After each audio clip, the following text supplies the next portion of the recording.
میرے سے بڑے بڑے غلط فیصلے بھی ہو جاتے ہیں. میں ٹکٹس دینے میں بھی میں جب دیکھتا ہوں ماضی میں تو میں سمجھتا ہوں میں نے بڑی بڑی غلطیاں کی پارٹی کے ٹکٹس دیتے ہوئے.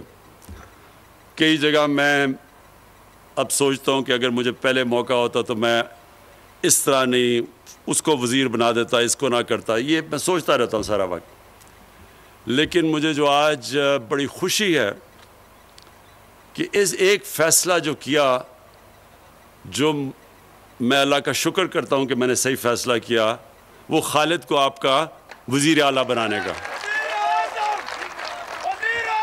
اس کی وجہ کیا ہے؟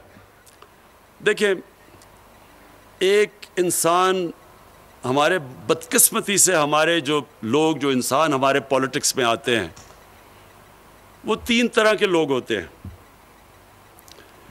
ایک وہ لوگ ہوتے ہیں جو کہ پولیٹکس میں صرف اور صرف اپنی ذات کو فائدہ پہنچانے کے لیے آتے ہیں.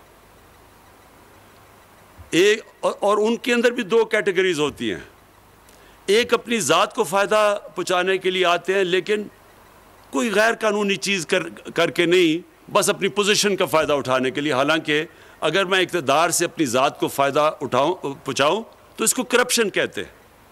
کرپشن کی ڈیفینیشن یہ ہے کہ میں اپنے اقتدار کو استعمال کروں اپنی ذات کو فائدہ پہنچانے کے لیے.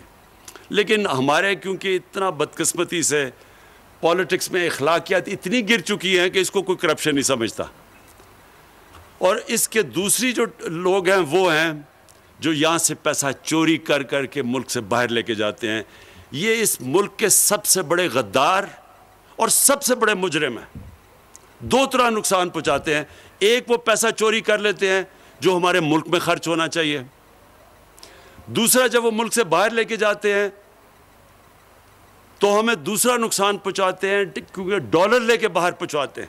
تو جب ڈالر ملک سے باہر جاتا ہے ہمارے روپے پہ پریشر پڑتا ہے, روپیہ کمزور ہو جاتا ہے, روپیہ گرنا شروع ہو جاتا ہے. اور جب روپیہ گرتا ہے تو ساری چیزیں مہنگی ہو جاتی ہیں, ملک میں غربت آ جاتی ہے. تو ایک تو یہ ہے کہ اور ساری دنیا میں اس طرح کے جو پولیٹکس میں آتے ہیں نا, اور نام لیتے ہیں عوام کا اور اقتدار میں آ کے اپنا پیٹ پالنا شروع کر دیتے ہیں, ان کو ساری دنیا میں برا بھلا سمجھا جاتا ہے, ایسے پولیٹیشنز کو.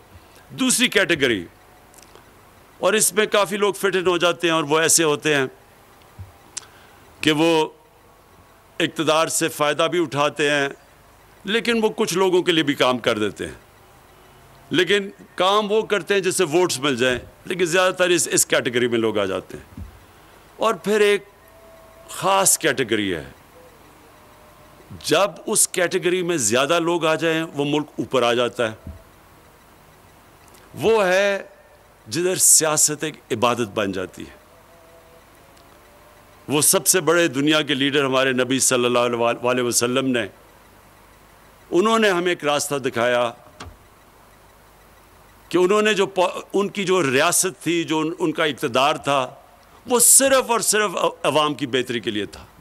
اپنی ذات انہوں نے بالکل بیچ میں سے نکال دی.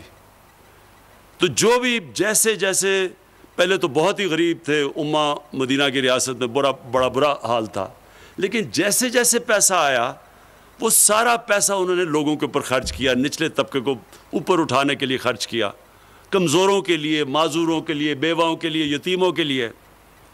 دنیا کی تاریخ کی پہلی فلاحی ریاست بنا دی. اور اپنے لیے کوئی محل نہیں بنائے, اسی مسجد نبوی میں جس دن پہلے دن مدینہ آئے تھے اسی میں رہے, سادگی میں زندگی گزاری. آج تک ہم ان کے لیے جان دینے کے لیے تیار ہیں. آج تک ہم ان سے اتنی عشق کرتے ہیں, ہمارے دلوں میں وہ بستے ہیں. ساری زندگی آنے والی دنیا کے لیے انہوں نے بتا دیا کہ اصل میں اقتدار جب آپ کو ملتا ہے تو کتنی بڑی ذمہ داری ہے آپ کی.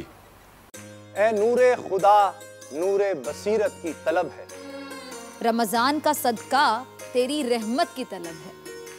مخفی ہیں اسی ماہ میں رحمت کے قرینے, گرداب سے نکلے ہوئے بخشش کے سفیر. گویا ہیں تیرے عشق میں ہم سب برابر, مجلس کو تو گلدستہ فردوس بنا دے. رندوں کو ثنائے شہ لولاق پلا دے، تو شمع قلم کو ید بیضائی عطا کر، بچوں کو تو افطار میں تسنیم عطا کر۔ رمضان المبارک کی خصوصی نشریات رمضان میں بول، صرف بول انٹرٹینمنٹ پر۔ رمضان میں بول